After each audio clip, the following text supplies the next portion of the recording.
что, ребят, вот такая вот набережная Феодосии в середине октября.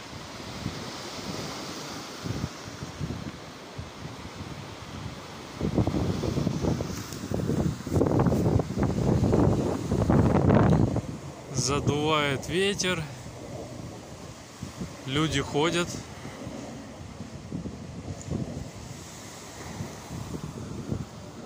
Гуляют.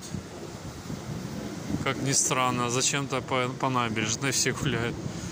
Может по дороге, может набережная идет как раз там, где они работают.